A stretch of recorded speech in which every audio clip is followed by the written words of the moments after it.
Olá, seja muito bem-vinda, seja muito bem-vindo ao Bora Varejar, webcast da Mercado e Consumo, a plataforma que você sabe traz notícias diárias sobre varejo e consumo no Brasil e no mundo.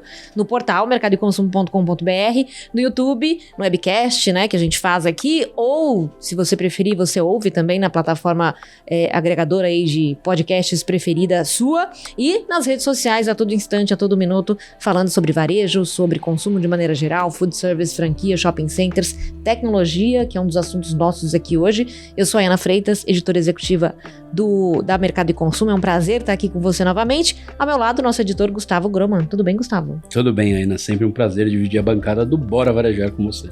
Prazer também, sempre. A gente vai falar, como eu disse, sobre tecnologias novas que mudam cada vez mais rapidamente, cada vez mais intensamente também, e para as quais as empresas não podem, enfim, dar as costas, né? Pelo contrário, tem que abraçar e implementar o quanto antes. A gente vai falar muito hoje sobre automação comercial, que tem passado de um diferencial para uma obrigação das empresas. E para falar sobre isso e muito mais hoje aqui, a gente tem dois convidados. Um deles é o Daniel Simões, CEO e fundador do projeto ACBR. Tudo bem, Daniel? Bem-vindo. Tudo bem, muito obrigado pelo convite, um prazer estar aqui com vocês. Prazer nosso receber o Daniel, que é um influencer nessa área, inclusive, tem canal também, e acompanhei lá já ele dando notícias sobre o assunto, uma comunidade engajada ali, né, com o Daniel. E a nossa outra convidada é a Glaze Gomes, que é head do canal de Software House do C6 Bank. Tudo bem, Glaze? Bem-vinda. Obrigada, gente. Prazer estar aqui também e dividir a bancada com vocês para falar desse tema.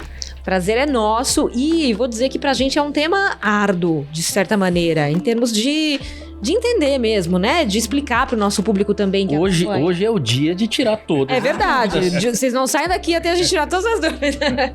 Exatamente. Eu queria começar contigo, justamente, Daniel. Eu falei dessa comunidade que foi você que formou mesmo, né? Você foi juntando uma galera aí, gente do mercado, desenvolvedores, foi formando, de fato, uma comunidade hoje que é a ACBR. Como é que começou esse projeto exatamente? Quando foi também? Já tem um bom tempo. E como é que você foi formando esse grupo e percebendo que existia aí um assunto a ser explorado e a unir todas essas pessoas, né? Legal, o ACBR é lá de 2004, então já fez a maioridade, né? Tem um bom tempo. Olha só, né? 20 anos já de ACBR, caramba. Ele nasceu numa empresa que eu era uma software house, que eu também fui sócio fundador, né? Então nasceu por uma dor particular nossa, como software house, que a gente precisava, na ocasião, resolver a questão das impressoras fiscais, que eram os equipamentos que faziam a emissão de documento fiscal na época. Tinham muitas marcas de impressoras, umas 13 marcas, e era muito difícil você ter um PDV que suportasse todas essas marcas, e isso era um diferencial no varejo. Então, quando eu vi a dificuldade de conseguir todos esses hardwares, de implementar tudo isso, eu imaginei, isso aqui é um bom modelo para a gente fazer em código aberto. Eu já era muito fã de código aberto, Linux, na época ainda não tinha o Android, mas vários outros programas de código aberto que a gente consumia. Eu sempre gostei muito desse modelo de colaboração, né? Então, eu nunca tinha feito nada do gênero, não conhecia nada de desenvolvimento de componente, código aberto, mas eu topei o desafio. Falei, acho que é uma boa estratégia a gente fazer isso. Postei na internet o meu desejo e, para minha surpresa, o pessoal engajou muito rapidamente, né? Então, a gente começou contribuindo com código. Eu mesmo escrevi boa parte dos códigos das impressoras que a gente tinha na época, e rapidamente o ACBR já suportava esses 13 modelos de impressora, o que davam... Quem adotava o ACBR no seu PDV ganhava uma vantagem estratégica muito grande. Daí, baseado nisso, a gente começou a colocar outras coisas relacionadas à automação comercial, seja boleto, suporte para balanças, tudo que você vê num PDV de supermercado, todo aquele hardware, aquela parafernália, o ACBR se tende a suportar aquilo, né? Então, foi esse o principal motivo. Na época, a gente não tinha menor interesse econômico em cima disso. A gente só queria achar outros desenvolvedores que tivessem as mesmas dores e quisessem colaborar com a gente no desenvolvimento da CBR. Né? Qual a tua formação? Eu sou formado em PDD, acho que nem existe esse curso, mas era processamento de dados. Depois eu fiz uma pós em ciência da computação na mesma faculdade, a Unimap. Nem a faculdade existe mais, olha só, quando eu tô ficando velho, né? Mas assim, isso aprende tudo muito online. A faculdade dificilmente vai dar uma base para você fazer algo do gênero. Tem que ter muita pesquisa, tem que ter conversar com muitas pessoas. Eu falo que o desenvolvedor ele é um autodidata, ele tem que ser um autodidata. Até nas entrevistas de emprego que eu faço, eu pergunto: que livro você leu? Que site que você leu? Que programa você já fez? Se a pessoa não responder pelo menos uma dessas, eu sei que ele não é autodidata e provavelmente ele não vai ser um bom desenvolvedor. Né? Mas mesmo hoje o cara não consegue, não tem, sei lá, escolas, faculdades que formam bons desenvolvedores, não? Ele vai entregar talvez 50% do que ele precisa saber. Sim. Ainda mais na nossa área, que é a automação comercial, que você tem uma parte de legislação gigantesca, que com certeza não vai ser ensinada em faculdade. Né? E muda toda hora também, né? Sim. Complexa, né? A automação comercial em si, Daniel, é você juntar ali processos, automatizar para melhorar a eficiência, é isso? Sim, imagina um PDV de supermercado mesmo. Esse é o principal cenário. Hoje a automação também vai para tipo um quiosque de autoatendimento, mas tudo que você tem numa loja que atende o cliente daquela loja. E aí você também tem todo o compliance de documentos fiscais em cima daquilo. A hora que você vende um documento, você gera uma transação fiscal que tem que pagar imposto para aquilo. Então tem toda uma regulamentação super extensa do fisco para que esses softwares sigam essas regras e imprimam os documentos fiscais de forma correta. Pensando nesse exemplo do supermercado, o que tem então ali de automação? Quando a gente pensa no PDV de supermercado, que a gente às vezes não percebe que tem, né? Embutido ali. A gente vai ter computador, lógico, tela, vai ter um PIN-pad para passar as transações de TEF, né? E aí que a gente tem uma super sinergia aqui com o pessoal da PayGo C6, né? Você vai ter, talvez, um teclado reduzido, um scanner, uma balança de checkout integrado. Então, são muitos hardwares. E fora outros sistemas que você vai se conectar, tipo um sistema de TEF que você vai se conectar para fazer uma aprovação de cartão, às vezes um sistema de convênio.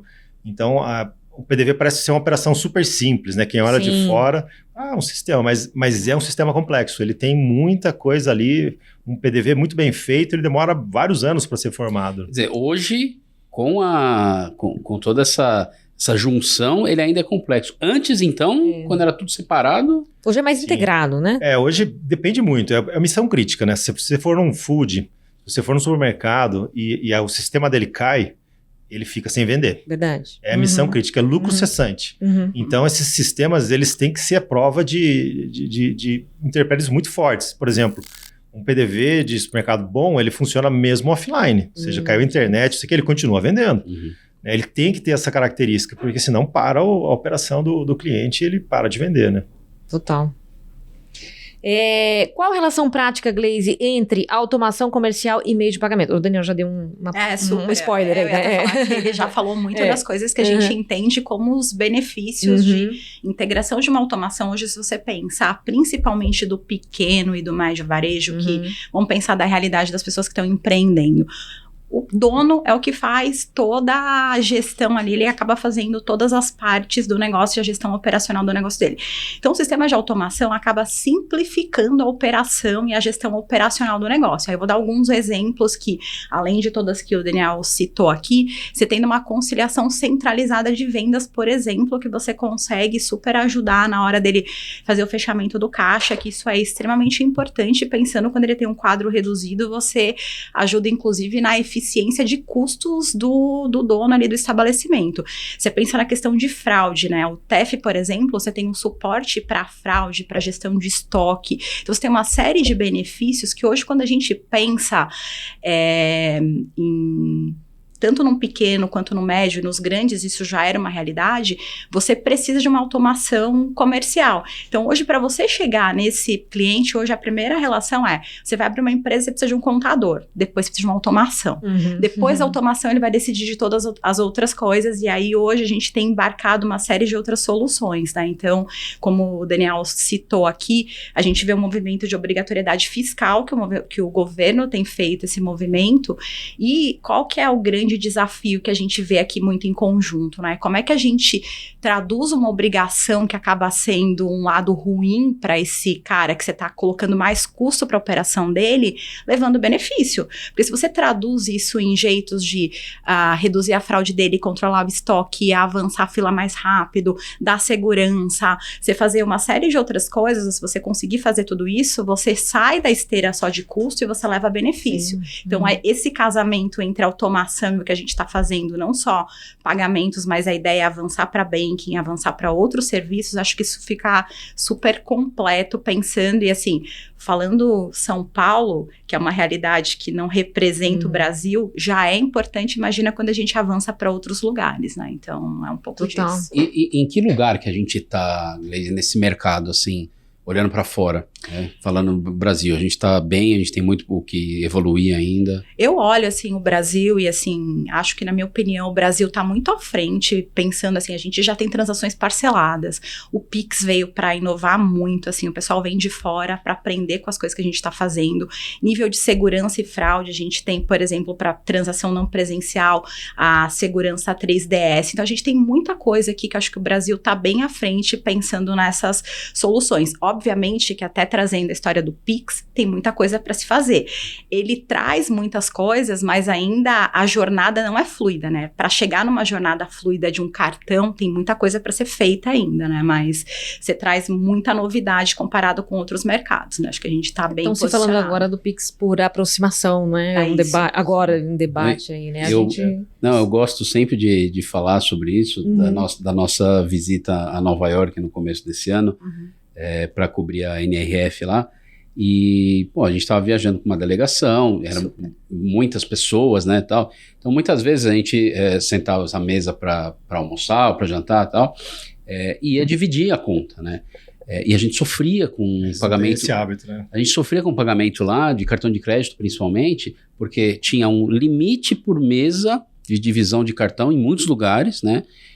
Aí a pessoa pegava o seu cartão, levava lá para dentro, aí voltava com o negócio para você assinar. Aí a gente falava, tipo, a gente com pressa, precisando ir embora e tal. E falava, nossa, então, por esse lado lá no Brasil. A gente prato cheio para fraude, né? O cara pegou o cartão. Total. Aqui no Brasil a gente acha isso. A gente aprendeu a achar isso absurdo e nunca fazer isso, né? E lá fora. Realmente a gente está muito na dianteira na questão de pagamentos. Eu lembro que acho que uns 8 anos atrás, eu fiz uma consultoria na Alemanha e eles tinham, a missão era trazer o sistema alemão aqui para o Brasil. E eles tinham lá um TEF integrado, mas o TEF deles aprovou, está aprovado. É só isso. Aqui tem que perguntar se quer à vista, se quer parcelado, quantas parcelas, se é parcelado lojista. Eles ficaram encantados com a funcionalidade que a gente tem no nosso TEF, né? Também foi um desafio colocar tudo isso dentro do sistema deles, né? Total. Mas eu vejo assim, se uma empresa de pagamento brasileira exportar isso, levar isso, todo mundo quer pagar parcelado, né? Então, acho que a gente está bem na frente mesmo nessas questões. De segurança também, a gente é muito alvo de fraudes, né, Grace, aqui. Sim. Então, a segurança acompanha, é muito rápida, né? Tem que estar sempre vendo, né? Tem uma gangue de hackers chamada Prilex, né? Acho que é isso, né? Esses caras estão sempre tentando fraudar as máquinas ou os terminais. Então, exige muito investimento em segurança das adquirentes, dos bancos, de todo mundo. Uma atualização constante, né? Sim. E essa questão fiscal que vocês citaram, óbvio que no Brasil é sempre uma questão, né? Mas nesse setor, nesse segmento especificamente, como é que é lidar com isso? Às vezes, não sei, a frequência com que isso muda e ter que adaptar sistemas, enfim, ter que pensar como tornar isso mais fluido. Como é que é lidar com isso no dia a dia? Bom, isso é uma dor enorme das software houses, mas ao mesmo tempo é um grande gerador de oportunidade. Tá. Esse movimento começou lá com a impressora fiscal, foi o primeiro movimento que a hora que o fisco entendeu que tudo que ele precisava estava no PDV, todas as informações da venda estavam no PDV, ele falou, opa, vou pegar carona nisso daqui. Então, antigamente a pessoa tinha uma impressora não fiscal, daí ele instituiu a obrigatoriedade da impressora fiscal. Qual que é a diferença, aliás? Explica pra gente. Não fiscal, você pode imprimir qualquer coisa nela, mesmo no Word, você pode imprimir qualquer coisa. E a fiscal, você tinha comandos específicos para gerar um documento fiscal. Hoje ela até já nem existe, foi substituída por tecnologias como a nota fiscal do consumidor eletrônica. Aqui em São Paulo a gente tem o SAT, que é uma caixinha que faz a emissão desses documentos também, né? Já é um documento mais digital, sem muita obrigatoriedade do papel físico ali, como era na época das impressoras fiscais, né? Mas assim que o fisco entendeu que tudo que ele precisava estava no PDV, ele foi cada vez entrando mais nesses softwares, né? Então, as obrigatoriedades fiscais que uma empresa tem que fazer vão só crescendo. São arquivos que ela tem que gerar para entregar para o fisco no final do mês, como SPED, se integra, e todo esse aparato de documentos fiscais que também vem sempre evoluindo. Eles colocam tags novas, eles fazem cruzamentos novos do EAN do produto que foi comprado com o EAN que ele está vendendo, estoque e tudo mais, né? Então, o fisco tem um verdadeiro Big Brother fiscal para acompanhar. Por que você diz que também é uma oportunidade? Porque toda vez que tem uma mudança dessa, todas as empresas têm que se ajustar. Então, a software house que consegue fazer aquilo muito rápido e anunciar para o mercado que ela já está aderente àquela nova lei, ela ganha uma dianteira. A gente teve bem recente agora, isso impulsionou muito a CBR e a PayGo, uma obrigatoriedade em alguns estados como Rio Grande do Sul e Mato Grosso, onde eles querem que todo o pagamento de cartão ocorra na mesma máquina que também está imprimindo o documento eletrônico. Porque o fisco percebeu que todo mundo vai no estabelecimento e sai com o comprovante do cartão, mas não necessariamente sai com o documento fiscal. Então eles obrigaram, ó, não sei se você imprime na máquina ou vai imprimir no computador, mas tem que ser os dois na mesma máquina. E concomitante, sai o documento fiscal e sai o pagamento. Então isso, a melhor maneira de você, a maneira mais fácil de resolver isso é um produto que a PayGo distribui, que é o TEF PayGo. Né? O TEF permite você integrar o seu PDV com várias adquirentes ao mesmo tempo. Né? Então, a PayGo distribui esse TEF, o CBR é o distribuidor oficial da PayGo também, acredito que seja o maior atualmente, né? E então isso deu uma dianteira muito grande para a gente cresceu bastante com esse produto, né? E é um produto que resolve muito bem essa dor. Sim, e para as empresas ter essa dor deve ser um momento ali que você fala, como que eu vou resolver, né? Não, e tem uma coisa que a gente resolve também, obviamente que o governo se movimenta por conta da história de sonegação fiscal, né? Então tem uma questão de aumentar a arrecadação. Mas a gente vê como uma oportunidade também até para melhorar o crédito, concessão de crédito, porque hoje as empresas, elas não têm muito bem declarado o que elas estão fazendo. Então quando você começa a ter um controle melhor, até a concessão de crédito fica melhor. Então a experiência bancária dessas pessoas vão ficar melhor. Hoje a gente tem uma super dificuldade, dependendo da empresa, para você conseguir dar uma concessão de crédito. Então, assim, dentro dessas coisas que estão acontecendo, que tem o lado ruim, ninguém gosta de ter que fazer, e aí tem as oportunidades e as dificuldades. Ser diferente para cada estado gera maior dificuldade para software house, porque você tem que ficar fazendo versões diferentes, atualizar softwares. Isso é um lado ruim, mas você gera oportunidades também para você conseguir melhorar a experiência de crédito, bancarizar a nossa, inclusive lá o C6, a gente enxerga muito uma oportunidade que a gente começa com a parte só de captura, pagamentos, mas a ideia é você colocar tudo dentro de uma automação. A ideia é que o estabelecimento termine um dia de fechar o caixa dele, ele consiga saber o quanto que ele precisa, se ele quer adiantar, se ele quer fazer um capital de giro, se ele precisa, em qual taxa ele quer fazer, porque você consegue dar uma experiência muito melhor para ele dos serviços bancários, né? Então, para esse caminho que a gente entende que a gente quer perseguir. Né? E as empresas percebem esse benefício já, esses benefícios? Então, a gente está tentando empacotar dessa forma, né? Porque o primeiro momento ninguém quer fazer porque você vai ter uma dor de ter que fazer desenvolvimento, Sim. Você tem que se integrar, você tem um custo, você vai ter que pagar, mas a nossa ideia aqui é justamente você mostrar que ganhos que ele tem, porque você, obviamente, você vai ter um aumento de custo, mas você tem N benefícios que vêm também com isso, né? Hoje, as empresas sofrem na história de crédito, principalmente as pequenas, se você for ver, elas têm muita dificuldade de conseguir concessão de crédito. Então, se você conseguir empacotar isso de uma forma boa, acho que todo mundo tem um ganha-ganha dentro desse cenário. Que é o que você falou no começo, né? Dos benefícios que você pode mostrar que estão embarcados também, né? O banco fica sempre no escuro, sem informação. Ele não sabe se o cara precisa de um investimento ou se precisa de um empréstimo, né? A hora que ele passa a ter informação do PDV da ponta, ele sabe exatamente o momento que ele pode, que o cliente está precisando do empréstimo, ou se ele está com dinheiro em caixa e oferecer um investimento para ele, né? E essas mudanças são às vezes diárias, são semanais? Qual é a frequência disso? Assim, eu percebo que o comércio brasileiro, ele é muito do aventureiro, né? Ou seja, tem empreendedores muito bem preparados, mas também tem muitos empreendedores que começam o negócio meio na raça ali, e vários, inclusive, fecham. Então, é muito comum o cara precisar de adiantamento, ele precisar de empréstimos, né? Principalmente na questão de cartões, né? Que é D30, né? Ou seja, ele recebe... Ele fez a transação agora, vai receber 30 dias depois. Então, a antecipação disso é um ativo que o banco explora bastante, né, para vender para o cliente. Total. E a gente até fala bastante, assim, que acho que tem uma pauta de educação financeira e de empreendedorismo, quando a gente olha para o Brasil, na questão de que muita gente hoje, pela falta de emprego, pela falta de oportunidade, ela vai tentar empreender. E a pessoa, ela tem uma especialização, ele é um cabeleireiro, ele é um profissional informal e ele quer fazer aquilo. Só que ele não tem a menor noção de uma gestão de uma empresa. Então, ele vai fazer e ele não sabe como é que ele vai fazer aquilo. Então, se você conseguir, principalmente essa gestão financeira, tem muita gente que não sabe fazer conta de percentual. Você vai explicar para o cara, olha, você vai receber em tanto tempo, fazer conciliação. Então, acho que para mim tem uma pauta também que a gente tem falado muito, que é uma educação financeira desse estabelecimento. Então, acho que tem muita oportunidade para você fazer com que a gente cresça, acho que dentro pequeno, médio, empreendedor, para a gente conseguir fomentar. Acho que tem uma pauta de educação aqui também, tem uma pauta de como a gente democratiza os serviços bancários, como que a gente chega com educação, como a gente chega com crédito mais acessível, enfim, acho que tem bastante coisa. Eu acho que o Brasil, no geral, tem uma carência de educação financeira. Total, sempre falando do consumidor final ou dos empresários, né?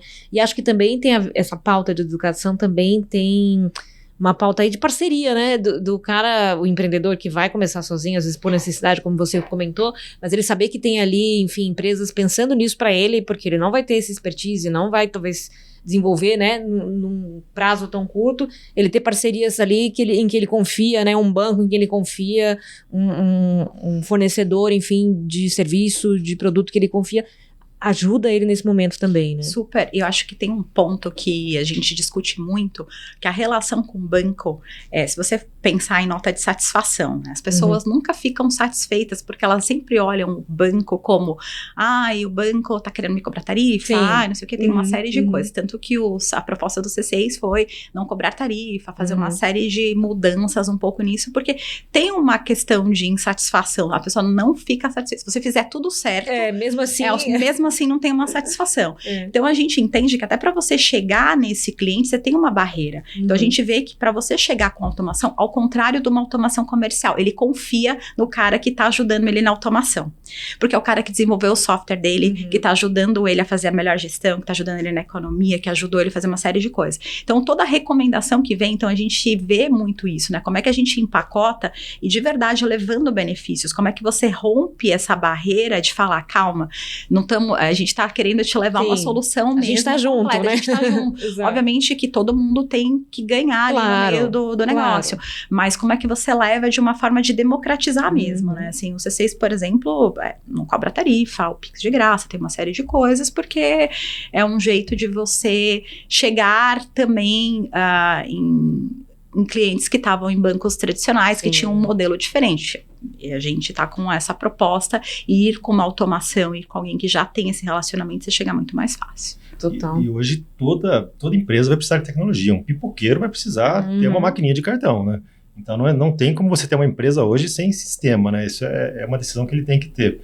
E muitas vezes essa software house que ele adota, ela é o primeiro consultor também da empresa. Exato. Porque se ele pega uma software house lá que é especializada em restaurante, muitas vezes toda a software house vai começar a dar dicas de layout do restaurante, de atendimento, põe o caixa aqui, faz assim. É porque ele conhece muito o restaurante, aquele dono do software house. No começo do mundo da automação, a software house atacava todos os segmentos, postos de gasolina. Hoje não, hoje o cara fecha num segmento. Então o cara que atende postos de gasolina só atende postos de gasolina, restaurantes, só restaurantes. Ele não tenta se meter em outros ramos, até porque tem muita especificidade. Mas daí você acaba tendo um software muito específico, e a hora que o cliente adota esse software, que já tem uma carteira de clientes que faz algo semelhante com ele ganha toda essa expertise que a software house pode passar para ele. Sim, total. O que eu comentei da parceria, né? E da confiança, enfim. Porque ele tem coisas que ele não vai saber mesmo, porque ele vai estar dedicado ao negócio, como você comentou, o cabeleireiro, sei lá, o pipoqueiro, ele está dedicado àquilo que ele sabe fazer, né? E ele precisa realmente se dedicar àquilo e não vai ter tempo de, enfim, talvez pensar em outras questões, né? Como a mudança de legislação fiscal recorrente. A gente vai fazer um intervalo rapidinho aqui no Bora Varejar de hoje, mas daqui a pouco mais de automação, de meios de pagamento e de um evento importante que vai acontecer, englobando aí todos esses segmentos ainda neste ano e no qual a Mercado e Consumo estará presente. Fique aí que a gente volta já já. Você que está acompanhando o Bora Varejar, não deixe também de visitar o portal da Mercado e Consumo, mercadoeconsumo.com.br, a mais relevante plataforma de varejo e consumo do Brasil. Acompanhe também todas as nossas redes sociais. A Mercado e Consumo está onde você estiver. De volta com o Bora Varejar desta semana, falando de automação comercial, falando de meios de pagamento. Vamos falar sobre um evento que eu comentei, daqui a pouquinho vamos falar mais sobre ele, que vai acontecer neste ano. Já acontece, na verdade, há vários anos em São Paulo e volta neste ano, que é o dia do ACBR. Daqui a pouquinho a gente fala mais sobre isso. Mas queria... Aí uma pergunta até meio filosófica aqui.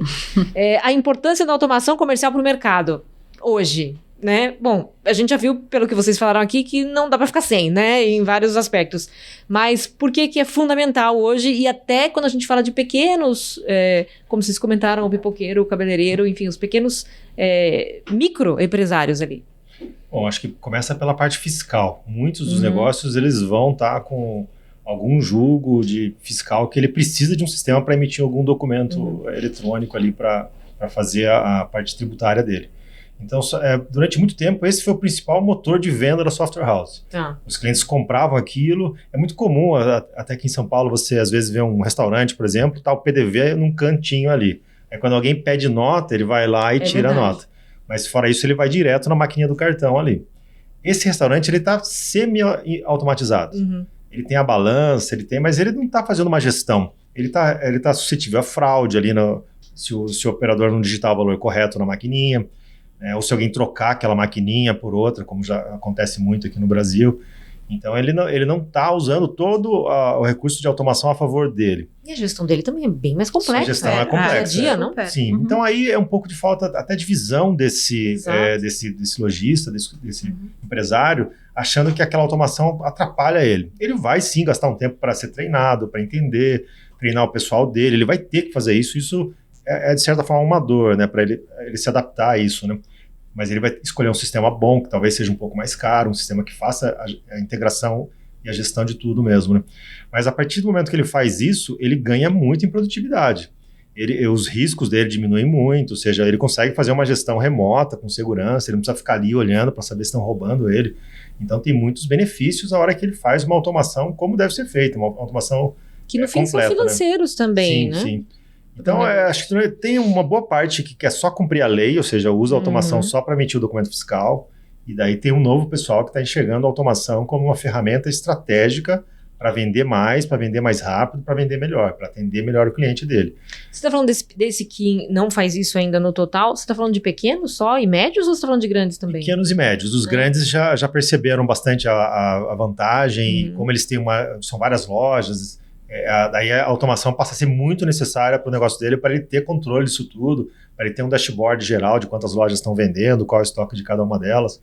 Então, daí ele realmente se apoia no software de automação para conseguir isso. Eu perguntei porque eu já fui em restaurante de rede e aconteceu isso de pedir a nota e a pessoa vai lá num PDV específico lá para... Você precisa avisar qual é a rede, né? Sem denunciar ninguém aqui. Mas é curioso, você fala, gente... No final do episódio aqui, Exato. Tem algum segmento que está mais maduro, Daniel? Eu percebo que o supermercado sempre foi pioneiro na automação comercial. A gente já vê os PDVs automatizados há um bom tempo. O setor de food também virou missão crítica, né? Eles... E tudo que vende, mesmo... Passagens aéreas também, você não imagina uma empresa de passagem aérea sem um sistema de gestão de vendas de tickets, né? Então, tudo isso vai ter pagamento, vai ter documento eletrônico necessário para o fisco, né? Acaba englobando o mundo da automação comercial, né? E esses, especificamente, por quê? Porque sempre foram mais complexos ou porque tem mais, sei lá, produtos à venda, por exemplo, quantidade diferentes de produtos? Eu acho que também esses estabelecimentos perceberam a vantagem. Então, mas eu percebo que os médios e pequenos, eles vão muito na onda do que os grandes estão fazendo. O cara fez aquilo lá e a loja dele voa, eu chego lá, consigo ser atendido rápido. Vou tentar fazer isso também. Igual agora está uma corrida para o autoatendimento, que é um quiosque. Então está todo mundo querendo implantar em padarias de bairro também quiosques de autoatendimento, o que é legal, é muito bacana, né? Mas a software house menor e o estabelecimento menor, muitas vezes fica esperando as grandes redes fazerem movimento nesse, porque são equipamentos caros, exigem investimentos. E daí a hora que o consumidor se acostuma com aquilo, ele corre atrás, né? Eu acho que também tem um pouco de falta de conhecimento que esbarra na educação, né? O cara começa a abrir o negócio dele, ele não tem noção do que ele vai ter que fazer, um pouco de jornada dele, né? Então, ele fala, eu tenho que ter aqui, e aí quando ele começa a perceber que um software vai ajudar ele na gestão de estoque, que ele vai ajudar ele na parte de conciliar, fechar o caixa. Tem gente que conciliava a caixa pegando os papeizinhos da maquininha ali para conciliar. Imagina o tempo para conciliar, o erro que você tem, fraude que acontece. Então, quando ele começa a perceber que você tem outros ganhos de você ter um software que faz isso tudo integrado, tem informações que você tem do cliente, você tem N outras vantagens, além da parte fiscal. Obviamente que a parte fiscal ela é regulatória, mas você tem outros ganhos para a operação dele, que quando você começa a dar uma educação, mostrar para ele que dá para fazer, e também acho que tem um pouco de evolução que a gente tem visto de tecnologia, né? Tinha alguns softwares que faziam um pedaço só. Ele faz só o pedido que vai para a cozinha. Não faz isso. E é ruim você ter que ficar fazendo uma série de coisas. Hoje, eu acho que as automações, elas estão fazendo uma coisa mais completa, fica um hub melhor de soluções. Porque também você ficar contratando um monte de coisa é muito ruim. Sim. Por experiência, centralizar tudo num lugar só. Então, a gente pensa um pouco nisso de você ter um único lugar, tudo centralizado num único sistema, para gestão, para tudo é muito mais fácil, né? Então, você começa a mostrar... A gente tem, quer dizer, a indústria de hardware, né? E a gente tem ali essas software houses. Como é que a gente está de oferta dessas empresas aqui no Brasil? O hardware que a gente tem aqui no Brasil é bom. A gente tem hardwares hoje que são os mesmos que são vendidos na Europa, mas ainda não são os mais vendidos no Brasil. Aqui no Brasil, por questão do fisco, muitas vezes limita você ter alguns hardwares. Aqui, por exemplo, em São Paulo, você tem que ter uma caixinha que é o SAT, que gera o documento eletrônico. E ele tem que estar na loja. Então, isso já barra um monte de possibilidade de você ter um Smart POS vendendo. Já um monte de tipos de venda ou de estratégias de venda que você podia fazer já não funciona porque você tem aquela caixinha ali. Então, vai muito da criatividade da software house, saber como que ela se adequa a essa exigência fiscal, mas mesmo assim também possibilitar uma jornada diferenciada para o consumidor, né? Eu vejo que a gente tem bastante fabricante de automação aqui no Brasil, né? A questão de 2 anos, eles estão focando muito em Android, mas talvez hoje ainda 90% do parque das máquinas, dos softwares que a gente tem no Brasil, são focados para a plataforma Windows, o que para mim não faz muito sentido hoje em dia, porque se você pega um sistema, um PC, o próprio nome dele já fala, Personal Computer. Ele não foi projetado para estar lá no balcão, que geralmente é um ambiente hostil, poeirento, quente, ele sofre ali. A hora que você pega um hardware que foi projetado para automação, como são essa linha Android, é um hardware muito mais bacana, mais bonito, sem aquele monte de fio, mas ele tem um sistema operacional Android. Então, muitas software houses ainda não estão usufruindo desses novos hardwares porque elas não têm desenvolvimento para plataforma Android. É uma coisa que a gente vem pregando muito no CBR, tipo, olha, a automação comercial está aqui. Você tem que investir em Android, você tem que ir para cá. Porque a automação comercial vai ser isso daqui para frente. E isso demora, Daniel, assim, tipo, vai ter muito tempo? Isso se faz em 1 ano, isso se faz em meses? Eu acho que ainda demora. A software house só se mexe quando ela sente que ela tem uma dor. Se ela está perdendo o cliente, ou se ela está vendo que o concorrente dela está ganhando distância. Eu ainda considero esse mundo de desenvolvimento para Android em automação comercial um mar azul. Ainda é um mar azul, tem muita oportunidade. E você cria softwares incríveis, porque você pega a jornada que você tem hoje num celular, que é todo cheio de animação, você não vê isso num PDV de supermercado, mas pode. Ou seja, se você põe um hardware Android lá com o hardware, você pode fazer um PDV lindo ali.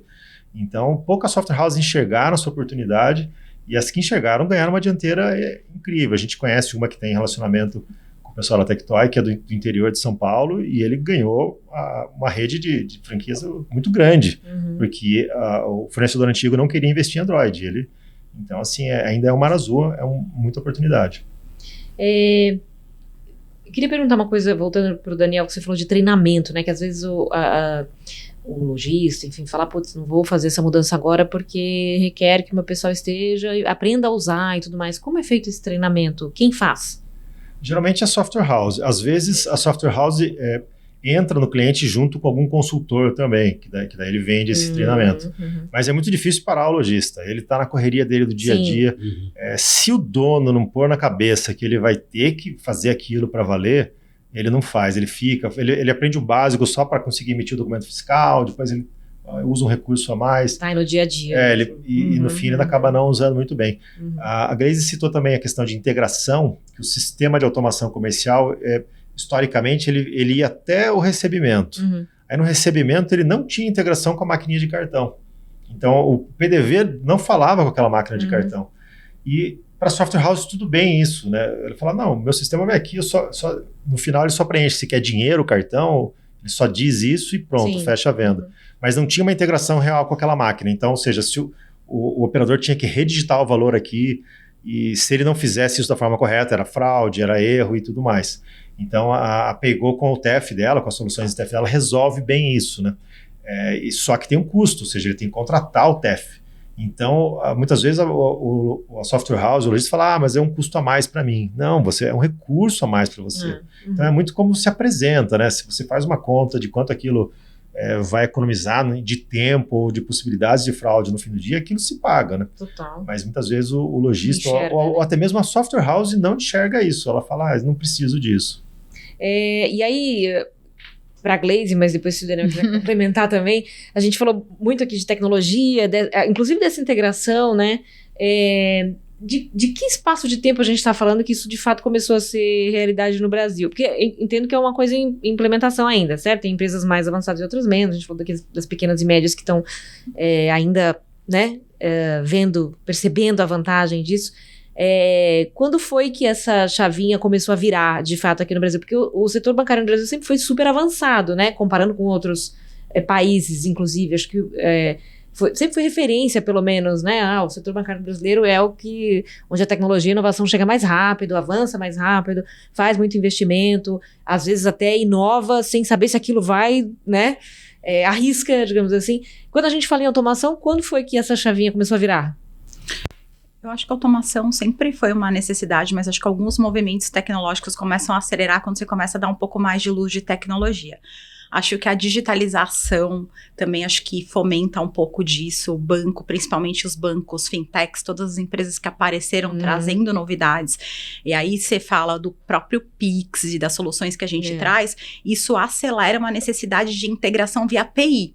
Então, cada vez mais você precisa de uma automação, você precisa de uma empresa que tenha esse skill tecnológico para fazer essa junção. Então, não adianta mais, você precisa ter esses componentes, é um hub de solução que não é só o banco fazendo, você precisa ter toda essa cadeia fazendo solução. Então, para mim, acho que tem algumas coisas que a própria tecnologia foi acelerando, o próprio movimento de tudo ir para o celular, a gente começar a fazer mais compras pela internet, a própria pandemia acelerou alguns movimentos de compra, o e-commerce cresceu, compra por aproximação. Acho que tem uma série de coisas que você começa a dar mais visibilidade para a necessidade de você integrar, de você solucionar diferente, né? Você sai muito do físico. Tem muitas empresas que pós-pandemia saíram do físico e começaram a ver oportunidade para ir para o digital. Acho que isso você cria muita oportunidade para as empresas de automação, e aí você precisa de segurança, que é um pouco do que a gente falou, da história de fraude, de camada de segurança, de meios de captura. Eu participei de um outro painel que a gente estava discutindo que, embora a gente avance, a nossa ideia é que o pagamento seja super transparente. O pagamento não deveria aparecer, porque o pagamento ainda é um problema para abandono de checkout. Porque ele chega até o momento, você foi lá, você jogou o cara para o canal de venda e ele abandona porque se a experiência de compra não for boa.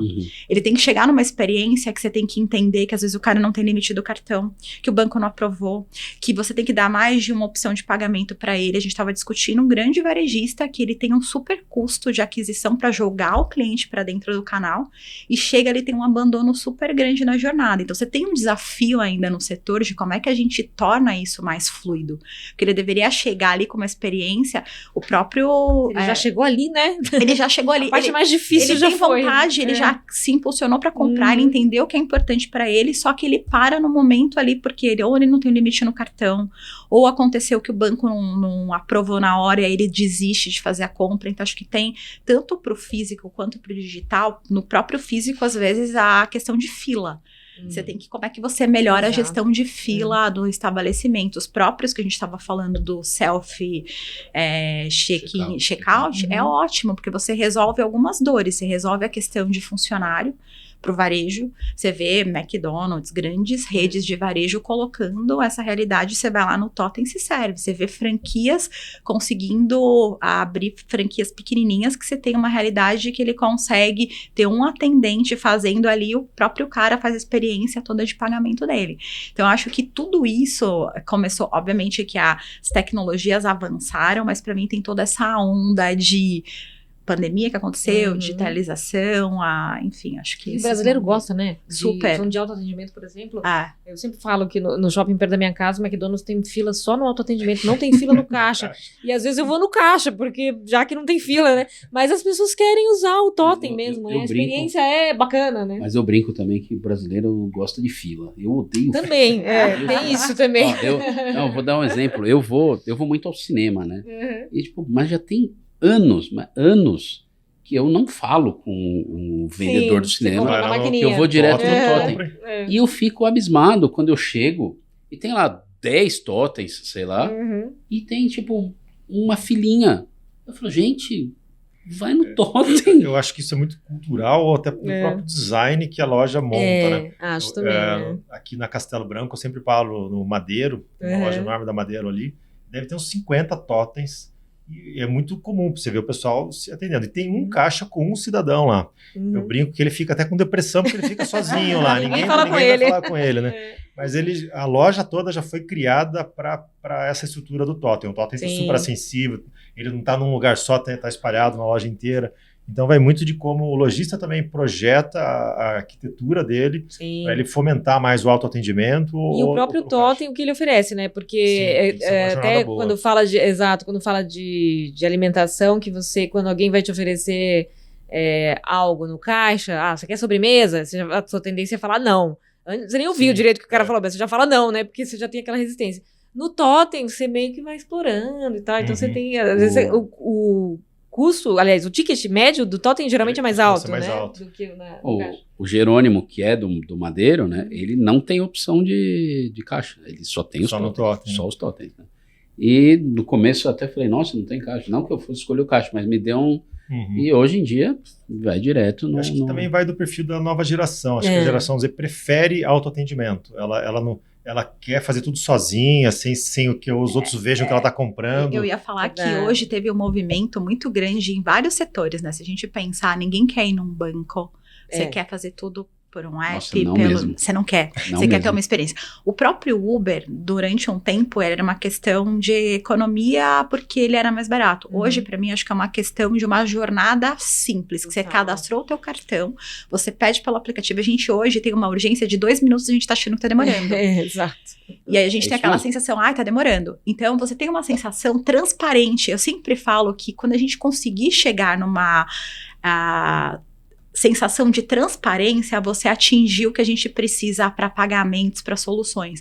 Porque você tem que conseguir satisfazer que você entra e você nem percebe o que você está fazendo. E essa não fricção, né? Que não fricção, Uber, que é isso. Você entra, boa tarde, tchau e tchau. E você pode entrar fazendo o seu call, você só deu o seu bom dia, boa tarde, você tá fazendo... Eu uso muito Uber, a gente estava até falando disso, porque para mim, assim, é um ganho de tempo que você tem. Você tá se deslocando, você consegue fazer tudo o que você precisa fazer, sem se preocupar com o pagamento, porque o teu cartão já está cadastrado, sem se preocupar com nada. Você entra e sai, e é uma jornada super transparente.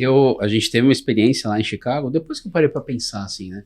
Cara, a gente foi lá e pediu Uber para ir do aeroporto para o hotel, do hotel para o aeroporto, mas para andar ali em alguns lugares. Cara, eu abri o meu aplicativo do meu celular, que eu tenho aqui no Brasil, abri, pedi um Uber, falei, cara, eu tô em outra cidade, em outro país, e foi como se eu estivesse aqui, entendeu? Então, acho que foi... Depois eu fiquei pensando... Só a conta que assustou depois. O cartão. Realmente, né? Porque é em dólar e a fatura é em real, né? Exato. Daí dá aquela... Mas, quer dizer, para mim a experiência foi sensacional. É como se eu estivesse aqui. E a gente está cada vez mais desmaterializando as soluções. Se você pensar, as pessoas não querem andar com cartão por segurança. Você coloca tudo no wallet, as pessoas não andam com dinheiro. Então, tudo que você consegue simplificar essa jornada de você desmaterializar, eu acho que você atinge essa experiência uau, assim, do que a gente quer fazer. Eu vou até citar um exemplo pessoal nesse caso, antes de fazer a pergunta última, que eu tenho um mercadinho, no meu condomínio tem um mercadinho, aquele mercadinho autônomo, né? Uhum. E eu já Smart, acho né? isso, exatamente. E eu já achava incrível, primeiro, ter um mercadinho no prédio. Pra mim já é a conveniência máxima, né? Mas aí, além disso, você pode descer, você pode usar o seu cartão e autoatendimento. Já é ótimo também. Super. Além da conveniência de ter um mercadinho no meu condomínio. Mas além disso, você pode ter o seu aplicativo no celular e comprar e pagar pelo aplicativo e chegar na loja e pegar o produto. É o máximo do máximo da conveniência, né? Quer dizer, eu não preciso levar o cartão, eu posso pagar, aliás, do meu prédio, do meu apartamento, né? Só desço e pego e abro a geladeira, enfim. É assim, a conveniência extrema, eu acho que pra mim, né? Que foi aquela conveniência que foi se tornando cada vez mais conveniente no que era possível. Isso no pagamento, né? Na proximidade, que é isso que a gente... Eu não sou da geração jovem, mas é isso que a gente também quer hoje, né? Esse segmento de honest market, que são esses mercados que se autoatende, tá num boom. É um segmento que tem muita demanda. Aqui em São Paulo, acho que todo prédio Exato. quer ter um. Então, imagina quantos... Por menor que seja, tem, né? Uma geladeirinha que seja, né? Então, para uma software house, para a empresa que desenvolve software, apostar nisso com um equipamento ali, um totem, alguma coisa, faz todo sentido e é um mercado que vai ter muita expansão, né? Esse era um mercado que eu achei que depois da pandemia ia dar uma caída e não. Sim, né? o pessoal quer... Quer dizer, teve os que ficaram e os que se estabeleceram melhor, alguns saíram, mas a demanda continuando. Mas eu lembro que eu tinha muita dúvida se isso vingaria, pela questão da honestidade, né? O próprio nome fala, é honest marketing. Tipo, vão roubar, vão estragar o produto. Lógico que tem uma câmera ali para fazer uma vistoria, alguma coisa, mas a gente percebe que, no geral, o brasileiro quer fazer a coisa certa, né? Ele quer ir lá e pagar, pegar o produto, ele não... Mas eu já pensei muito sobre isso, porque eu era um que achava que não ia dar certo justamente por... Mas sabe o que eu acho também? A maioria, sei lá, tá em condomínios de prédio e tal. Você mora lá, você vai continuar morando lá. Sim. Se você for o cara que foi pego roubando no mercadinho autônomo... A vergonha tem muito disso também, tem muito disso também. Mas vamos ficar com o seu e acreditar na parte boa. Eu acho que, e na prática eles dizem que tem pouca quebra mesmo, né? Pouquíssimo. Tem muito em faculdade também, hoje tem muito esse formato também, condomínios empresariais, enfim. Vamos falar de evento agora, Daniel? O que você tem para contar pra gente sobre o Dia do ACBR, que neste ano é um pouquinho diferente? Bacana. Bom, o Dia da CBR está indo para a 6ª edição, né? Um evento que a gente começou pequenininho lá. A CBR é de Tatuí, uma cidade interior de São Paulo. A gente fazia ele em Sorocaba, que é uma cidade um pouco maior, num instituto tecnológico. Mas era um evento super caseiro que a gente fazia para trazer essa comunidade da CBR. Quase tudo que a gente fez na CBR foi depois da nossa comunidade chacoalhar bastante a gente, falar, vocês têm que fazer isso aqui, né? O evento não foi diferente, né? O pessoal cobrando muito a gente, pô, faz um evento, a gente tem que se encontrar. Porque a CBR atrai desenvolvedores do Brasil inteiro. Então, muitas vezes a gente conversa com essas pessoas todo dia, mas não conhece pessoalmente. Então, faltava um motivo, uma celebração para a gente se encontrar, ter algumas palestras, ter alguma coisa. Então, o evento nasceu com isso, para ser um grande encontro da comunidade da CBR, mas também passar muito conteúdo para o pessoal que está ali. Então, quem que vai no evento? O dono de software house, então tem software house de vários portes, software house que atende 100 clientes, software house que atende 500, 1000, então tem vários portes de donos de empresas ali. E os desenvolvedores dessa software house também costumam ir. Hoje a gente até quer estender esse convite para a empresa de software, para ele levar o RH, para ele levar também... A gente está gerando conteúdo no evento para toda a empresa dele, né? Porque isso aconteceu comigo mesmo. Durante muito tempo eu trabalhei no meu escritório, chegava da casa, atrás da escrivaninha e escrevendo código. Não saía dali para nada. Achava que não precisava de mentoria, achava que não precisava em evento, tinha essa cabeça de tipo, eu sei, tudo que eu preciso está aqui. E a hora que eu comecei a fazer isso, que eu comecei em eventos, em mentorias, eu vi o quanto eu estava errado, eu vi o quanto eu aprendi, avancei rápido depois de ter feito isso, né? Então, hoje eu prego muito isso, eu até brinco com eles, levanta a bunda da cadeira e vai, né? Você não pode ficar sentado aí, porque a coisa não vai acontecer sozinha, você tem que ir lá... Essa troca é rica demais. Exato, né? Tem que beber dessa fonte, tem que conhecer empresas de outros lugares do Brasil, com outras realidades, né? Às vezes o cara vai ver uma pessoa lá no Acre que você acha que não tem mercado nenhum e o cara está se dando super bem, fazendo uma coisa. Então, esses network que esses eventos geram são incríveis, né? Então, a gente vem crescendo as edições, né? Ano passado a gente já fez uma edição aqui em São Paulo. A gente deve ter, imagina que teve lá umas 1.200 pessoas no total, contando com staff, com o pessoal que trabalhou. Talvez uns 1.000 participantes. E esse ano a gente quer chegar a um público de 2.000 pessoas. Então, estamos num lugar maior. A gente está lá na Arca Spaces, que fica ali na Vila Leopoldina. O evento vai ser 8 e 9 de novembro, né? Então vão ser 2 dias também, a gente costumava fazer um dia, tudo está crescendo, né? Mas por que a gente está tão corajoso esse ano, né? Porque a gente está com a grande ajuda aqui da Mercado e Consumo também, nos ajudando tanto nas palestras, na execução do evento, tudo, formato, planta, tudo, né? Porque mas é muito desafiador fazer um evento desse. Eu lembro a edição do ano passado, quando a gente alugou o espaço, eu fui conhecer, um galpão lá era 4.500, um galpão de 4.500 metros vazio, assusta, né? Claro. Você fala, pô, vou ter que montar tudo aqui, como é que eu vou fazer isso, né? Mas é engraçado que as coisas vão acontecendo, você vai resolvendo um problema de cada vez, né? Claro. Esse ano está sendo... muito bacana ver esse grupo, essa comunidade crescendo também, sim, né? E querendo se unir cada vez mais, como você comentou. 6ª edição, 8 e 9 de novembro no Espaço Arca. Como disse o Daniel, a Mercado e Consumo realiza esse evento junto com a CBR. E a ideia é justamente, enfim, unir essas pessoas em torno de um conteúdo muito rico, possibilitando muito networking, como vocês já vinham fazendo, né, separadamente aí nos outros anos. E a gente estava falando de conteúdo e a Glaze falou muito isso, né, de educação para financeira empreendedora, né, RH, né, reunir essas pessoas e falar também de recursos humanos. Afinal, a gente está falando de donos de empresas que às vezes são os próprios desenvolvedores, sim, né, mas tem uma gama aí de temas que, a questão fiscal, né, as questões fiscais que podem ser, enfim, que são de interesse desse público, né. Reforma tributária que vai pegar. Verdade, agora, né. Reforma tributária que é um tema eterno, mas parece que agora a gente está indo um pouco mais...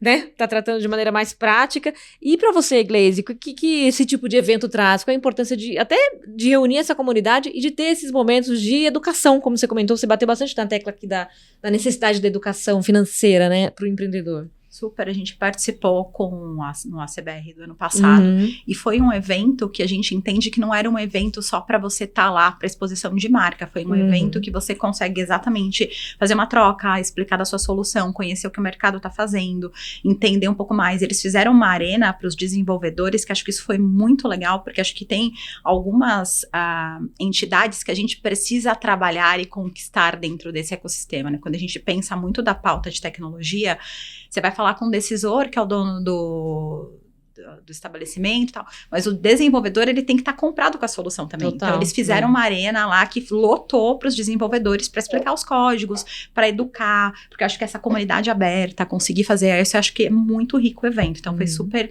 interessante essa troca, a gente conseguiu levar um pouco das nossas soluções em conjunto. Eu acho que não só para a questão de marca, mas a questão de você entender também o que o público está fazendo, a gente entende que é super estratégico, tanto para o segmento, a gente tem participado muito, como é bem nichado esse público, acho que é importante estar lá, as pessoas veem valor estar lá. A gente viu que a CBR conseguiu juntar muita gente ali da comunidade, está crescendo cada vez mais, para a gente é super estratégico estar no evento. Muito bacana. Você que está em vários eventos, né, inclusive, né, participando também estrategicamente aí. E cobertura completa do dia do ACBR, claro, você vai acompanhar nos canais da Mercado e Consumo, a gente vai falar muito sobre isso ainda até lá, temos novembro ainda, né, o evento é só em novembro, então tem muito que aquecer aqui esses temas sobre os quais a gente falou hoje, mas estamos caminhando para o final do Bora Varejar e, como vocês foram avisados antecipadamente para se preparar, temos o momento do check-out, em que a gente pede que os nossos convidados olhem para a câmera e deem um recado final, um insight aqui do que a gente conversou, enfim, uma dica aí para quem está acompanhando a gente. Começar pela Glaze, por favor. Bora lá. Primeiro eu queria agradecer a participação aqui nesse espaço para falar dos temas que são super relevantes, de falar tanto do mercado, das oportunidades de tecnologia. Convidar vocês para assistir o episódio, que acho que tem muito conteúdo importante aqui, e participar do evento, que com certeza a gente vai estar participando lá e vai estar super rico. Daniel? Bacana. Bom, agradeço bastante o pessoal do Mercado Consumo pelo convite, tá aqui, adorei a participação aqui no videocast, e levanta a bunda da cadeira e vai pro dia da CBR, 8 e 9 de novembro. Já compra sua passagem, já reserva seu hotel, não tem desculpa, quero ver você lá. Isso aí. Obrigada, Daniel Simões, CEO fundador do Projeto ACBR. Obrigada mais uma vez por estar aqui. A Glaze, influencer também, e tem o canal, sigam o canal dele, não deixe de seguir a gente, mas sigam o canal do Daniel também, do Projeto ACBR. E a Glaze Gomes, head do canal de Software Houses do C6 Bank. Obrigada, Glaze. Obrigada, eu que agradeço. Obrigada aos dois por estarem aqui. Como eu falei, a gente ainda vai falar muito sobre esses assuntos aqui, automação comercial, meios de pagamento ao longo desses meses, e não só, né, depois que o evento acaba, o assunto não acaba. Pelo contrário, está em desenvolvimento e aprimoramento cada vez mais. E obrigada, Gustavo, por dividir aqui a bancada comigo mais uma vez em mais um Bora Varejar. Eu que agradeço, Ayana, isso que você falou, até porque o ano que vem tem mais dia da CBR, quem sabe com 3 dias, né? Né? Semana dias, CBR. A semana da CBR, né? Exatamente. Daqui a pouco a gente muda o nome do evento já. Em vez do dia vai ser semana. E assim a gente vai, mas demais participar com esse pessoal, falar sobre esse tema, que muitas vezes não é do conhecimento de muita gente, né? Então, é uma aula esse episódio aqui. Total. Muito obrigado. Não, e é curioso porque é um daqueles temas que não é do conhecimento, mas a gente vive, né? A gente convive com tudo isso que a gente falou aqui diariamente, que pra gente é isso, né? Quanto mais eles trabalham, mais simples fica a nossa vida. Então, por isso que esse tema é tão importante pro nosso dia a dia, às vezes a gente não percebe. Obrigada mais uma vez para vocês que acompanham aqui o Bora Varejar, sempre com conteúdo fresquinho e inédito para você, e diariamente, a todo momento, a todo instante, no portal mercadoeconsumo.com.br, nas redes sociais, enfim, onde você quiser saber sobre varejo e consumo no Brasil e no mundo, nós estamos. Obrigada e até a próxima.